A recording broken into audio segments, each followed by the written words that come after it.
Pittsburgh, they were doing a study where they were taking the scalps of 5-month-old aborted babies and they were grafting them onto lab rats and lab mice to see how much longer they could keep them growing for. And you can actually see the photographs in the published study of little baby scalps grafted onto the backs of lab rats, growing little baby hairs. Those would have been the little hairs growing on the heads of little infants in Pittsburgh if they hadn't been killed by abortion and then stitched onto lab rats for experimentation. This study was funded by a grant, by multiple grants from the NIAID office, which is run by Dr. Anthony Fauci.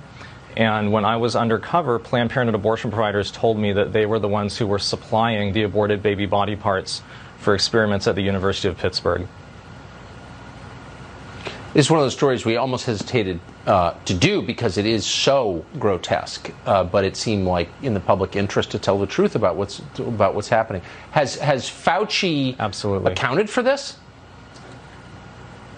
No, and Dr. Anthony Fauci owns every bit of this study because as the head of, and owns every bit of this issue because as the head of the NIAID office, the buck stops with him in terms of how those grants are spent, whether they're being monitored and made sure that they're ethically and legally and just compliant as far as good stewardship of taxpayer money.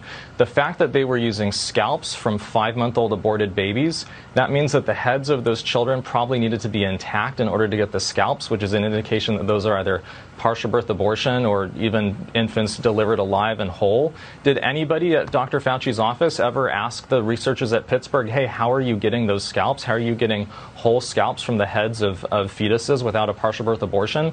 I think that Dr. Fauci should be brought in front of the Senate or in front of the United States Congress and ask those questions directly about what his office did to make sure that these grants and that these barbaric experiments were in compliance with all the applicable federal laws and regulations for those federal taxpayer grants.